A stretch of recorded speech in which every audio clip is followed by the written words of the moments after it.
निर्गमन अध्याय 1। निर्गमन अध्याय 1।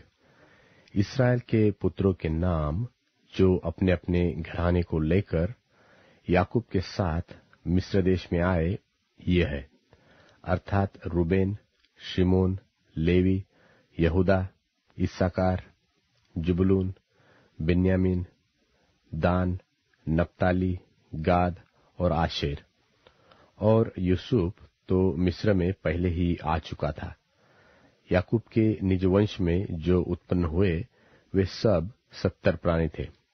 और यूसुफ और उसके सब भाई और उस पीढ़ी के सब लोग मर मिटे। और इसराइल की संतान फूलने फलने लगी और वे लोग अत्यंत सामर्थी बनते चले गए और इतना अधिक बढ़ गए कि कुल देश उनसे भर गया। मिस्र में एक नया राजा गद्दी पर बैठा जो यूसुफ को नहीं जानता था। और उसने अपनी प्रजा से कहा, देखो, इस्राएली हमसे गिनती और सामर्थ्य में अधिक बढ़ गए हैं, इसलिए आओ हम उनके साथ बुद्धिमानी से बर्ताव करें। कहीं ऐसा न हो कि जब वे बहुत बढ़ जाए और यदि संग्राम का समय आ पड़े तो हमारे बैरियों से मिलकर हमसे लड़े और इस देश से निकल जाए। इसलिए उन्होंने उन पर बेगारी करने वालों को नियुक्त किया कि वे उन पर पहाड़ डाल डालकर उनको दुख दिया करें। तब उन्होंने फिरौन के लिए पितोम और रामसेस नाम भंडार वाले नगरों को बनाया।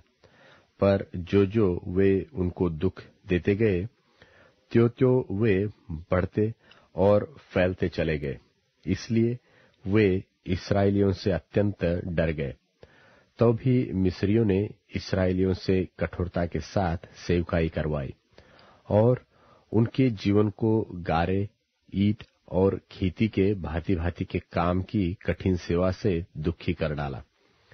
जिस किसी काम में वे उनसे सेवा करवाते थे उसमें वे कठोरता का व्यवहार करते थे। शिप्रा और पुआ नाम 2 इब्री भाइयों को मिस्र के राजा ने आज्ञा दी कि जब तुम इब्री स्त्रियों को बच्चा उत्पन्न होने के समय जन्मने के पत्थरों पर बैठी देखो, तब यदि बेटा हो तो उसे मार डालना और बेटी हो तो जीवित रहने देना। परंतु वे धाइया परमेश्वर का भय मानती थी, इसलिए मिस्र के राजा की आज्ञा न मानकर लड़कों को भी जीवित छोड़ देती थी। तब मिस्र के राजा ने उनको बुलवाकर पूछा, तुम जो लड़कों को जीवित छोड़ देती हो तो ऐसा क्यों करती हो? धाइयों ने फिरौन को उत्तर दिया कि इब्री स्त्रियां मिस्री स्त्रियों के समान नहीं है। वे ऐसी फुर्तीली है कि धाइयों के पहुंचने से पहले ही उनको बच्चा उत्पन्न हो जाता है।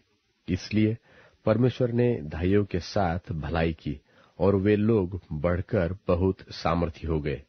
और धाइया इसलिए कि वे परमेश्वर का भय मानती थी, उसने उनके घर बसाए। तब फिरौन ने अपनी सारी प्रजा के लोगों को आज्ञा दी कि इब्रियों के जितने बेटे उत्पन्न हो उन सबों को तुम नील नदी में डाल देना और सब बेटियों को जीवित रख छोड़ना। निर्गमन अध्याय 2। निर्गमन अध्याय 2। लेवी के घराने के एक पुरुष ने एक लेवी वंश की स्त्री को ब्याह लिया और वह स्त्री गर्भवती हुई और उसके एक पुत्र उत्पन्न हुआ। और यह देखकर कि वह बालक सुंदर है उसे 3 महीने तक छिपा रखा। और जब वह उसे और छिपा न सकी तब उसने उसके लिए सरकंडों की एक टोकरी लेकर उस पर चिकनी मिट्टी और राल लगाकर उसमें बालक को रखकर नील नदी के तीर पर कांसों के बीच छोड़ आई। उस बालक की बहन दूर खड़ी रही कि देखे इसका क्या हाल होता है। तब फिरौन की बेटी नहाने के लिए नदी के तीर पर आई। उसकी सखिया नदी के तीर टहलने लगी। तब उसने कांसों के बीच टोकरी को देखकर अपनी दासी को उससे ले आने के लिए भेजा तब उसने उसे खुलकर देखा कि एक रोता हुआ बालक है। तब उसे तरस आया और उसने कहा, यह तो किसी इब्री का बालक होगा। तब बालक की बहन ने फिरौन की बेटी से कहा, क्या मैं जाकर इब्री स्त्रियों में से किसी धाई को तेरे पास बुला ले आऊं, जो तेरे लिए बालक को दूध पिलाया करे? फिरौन की बेटी ने कहा, जा। तब लड़की जाकर बालक की माता को बुला ले आई। फिरौन की बेटी ने उससे कहा, तू इस बालक को ले जाकर मेरे लिए दूध पिलाया कर, और मैं तुझे मजदूरी दूंगी। तब वह स्त्री बालक को ले जाकर दूध पिलाने लगी। जब बालक कुछ बड़ा हुआ, तब वह उसे फिरौन की बेटी के पास ले गई, और वह उसका बेटा ठहरा। और उसने यह कहकर उसका नाम मूसा रखा कि मैंने इसको जल से निकाल लिया। उन दिनों में ऐसा हुआ कि जब मूसा जवान हुआ और बाहर अपने भाई बंधुओं के पास जाकर उनके दुखों पर दृष्टि करने लगा, तब उसने देखा कि कोई मिस्री जन मेरे एक इब्री भाई को मार रहा है। जब उसने इधर उधर देखा कि कोई नहीं है, तब उस मिस्री को मार डाला और बालू में छिपा दिया। फिर दूसरे दिन बाहर जाकर उसने देखा कि दो इब्री पुरुष आपस में मारपीट कर रहे हैं। उसने अपराधी से कहा, तू अपने भाई को क्यों मारता है? उसने कहा, किसने तुझे हम लोगों पर हाकिम और न्याय ठहराया? जिस भांति तूने मिस्री को घात किया, क्या उसी भांति तू मुझे भी घात करना चाहता है? तब मूसा यह सोचकर डर गया कि निश्चय यह बात खुल गई है। जब फिरौन ने यह बात सुनी, तब मूसा को घात करने की युक्ति की। तब मूसा फिरौन के सामने से भागा और मिद्यान देश में जाकर रहने लगा, और वह वहां एक कुएं के पास बैठ गया। मिद्यान के याजक की 7 बेटियां थी, और वे वहां आकर जल भरने लगी कि कठौतों के भर के अपने पिता की भेड़ बकरियों को पिलाए। तब चरवाहे आकर उनको हटाने लगे। इस पर मूसा ने खड़ा होकर उनकी सहायता की और भेड़ बकरियों को पानी पिलाया। जब वे अपने पिता रूएल के पास फिर आए, तब उसने उनसे पूछा, क्या कारण है कि आज तुम ऐसी फुर्ती से आ गई हो? उन्होंने कहा, एक मिस्री पुरुष ने हमको चरवाहों के हाथ से छुड़ाया और हमारे लिए बहुत जल भर के भेड़ बकरियों को पिलाया। तब उसने अपनी बेटियों से कहा, वह पुरुष कहाँ है? तुम उसको क्यों छोड़ आई हो? उसको बुला ले आओ कि वह भोजन करे। और मूसा उस पुरुष के साथ रहने को प्रसन्न हुआ। उसने उसे अपनी बेटी सिप्पोरा को ब्याह दिया, और उसके एक पुत्र उत्पन्न हुआ। तब मूसा ने यह कहकर कि मैं अन्य देश में परदेशी हूँ, उसका नाम गेरशोम रखा। बहुत दिनों के बीतने पर मिस्र का राजा मर गया, और इस्राएली कठिन सेवा के कारण लंबी लंबी सांस लेकर आहे भरने लगे और पुकार उठे, और उनकी दोहाई जो कठिन सेवा के कारण हुई, वह परमेश्वर तक पहुंची। और परमेश्वर ने उनका कराहना सुनकर अपनी वाचा को, जो उसने इब्राहिम और इसहाक और याकूब के साथ बांधी थी, स्मरण किया।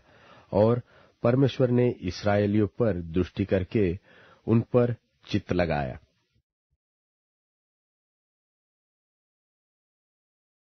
निर्गमन अध्याय 3। निर्गमन अध्याय 3। मूसा अपने ससुर इत्रो नाम मिद्यान के याजक की भेड़ बकरियों को चराता था, और वह उन्हें जंगल की परली और होरेब नाम परमेश्वर के पर्वत के पास ले गया। और परमेश्वर के दूत ने एक कटीली झाड़ी के बीच आग की लौ में उसको दर्शन दिया, और उसने दृष्टि उठाकर देखा कि झाड़ी जल रही है, पर भस्म नहीं होती। तब मूसा ने सोचा कि मैं उधर फिर के इस बड़े अचंभे को देखूंगा कि वह झाड़ी क्यों नहीं जल जाती। जब यहोवा ने देखा कि मूसा देखने को मुड़ा चला आता है, तब परमेश्वर ने झाड़ी के बीच से उसको पुकार के कहा कि हे मूसा, हे मूसा। मूसा ने कहा, क्या आज्ञा? उसने कहा, इधर पास मत आ और अपने पांव से जूतियों को उतार दे, क्योंकि जिस स्थान पर तू खड़ा है वह पवित्र भूमि है। फिर उसने कहा, मैं तेरे पिता का परमेश्वर और इब्राहिम का परमेश्वर, इसहाक का परमेश्वर और याकूब का परमेश्वर हूं। तब मूसा ने, जो परमेश्वर की ओर निहारने से डरता था, अपना मुंह ढांप लिया। फिर यहोवा ने कहा, मैंने अपनी प्रजा के लोग जो मिस्र में है उनके दुख को निश्चय देखा है, और उनकी जो चिल्लाहट परिश्रम करने वालों के कारण होती है उसको भी मैंने सुना है, और उनकी पीड़ा पर मैंने चित्त लगाया है। इसलिए अब मैं उतर आया हूं कि उन्हें मिस्रियों के वश से छुड़ाऊं और उस देश में से निकालकर एक अच्छे और बड़े देश में, जिसमें दूध और मधु की धारा बहती है, अर्थात कनानी, हित्ती, एमोरी, परिज्जी, हिव्वी और यबूसी लोगों के स्थान में पहुंचाऊं। सो अब सुन, इस्राएलियों की चिल्लाहट मुझे सुनाई पड़ी है, और मिस्रियों का उन पर अंधेर करना भी मुझे दिखाई पड़ा है। इसलिए आ, मैं तुझे फिरौन के पास भेजता हूं कि तू मेरी इस्राएली प्रजा को मिस्र से निकाल ले आए। तब मूसा ने परमेश्वर से कहा, मैं कौन हूं जो फिरौन के पास जाऊं और इस्राएलियों को मिस्र से निकाल ले आऊं? उसने कहा, निश्चय मैं तेरे संग रहूंगा, और इस बात का कि तेरा भेजने वाला मैं हूं, तेरे लिए यह चिन्ह होगा कि जब तू उन लोगों को मिस्र से निकाल चुके, तब तुम इसी पहाड़ पर परमेश्वर की उपासना करोगे।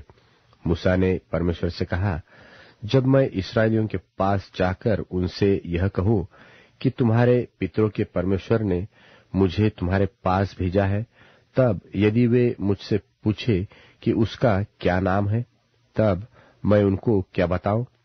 परमेश्वर ने मूसा से कहा, मैं जो हूं सो हूं। फिर उसने कहा, तू इस्राएलियों से यह कहना कि जिसका नाम मैं हूं है, उसी ने मुझे तुम्हारे पास भेजा है। फिर परमेश्वर ने मूसा से यह भी कहा कि तू इस्राएलियों से यह कहना कि तुम्हारे पितरों का परमेश्वर, अर्थात इब्राहिम का परमेश्वर, इसहाक का परमेश्वर और याकूब का परमेश्वर यहोवा, उसी ने मुझको तुम्हारे पास भेजा है। देख, सदा तक मेरा नाम यही रहेगा, और पीढ़ी पीढ़ी में मेरा स्मरण इसी से हुआ करेगा। इसलिए अब जाकर इस्राएली पुरनियों को इकट्ठा कर और उनसे कह कि तुम्हारे पितर इब्राहिम, इसहाक और याकूब के परमेश्वर यहोवा ने मुझे दर्शन देकर यह कहा है कि मैंने तुम पर और तुमसे जो बर्ताव मिस्र में किया जाता है उस पर भी चित्त लगाया है, और मैंने ठान लिया है कि तुमको मिस्र के दुखों में से निकालकर कनानी, हित्ती, एमोरी, परिज्जी, हिव्वी और यबूसी लोगों के देश में ले चलूंगा, जो ऐसा देश है कि जिसमें दूध और मधु की धारा बहती है।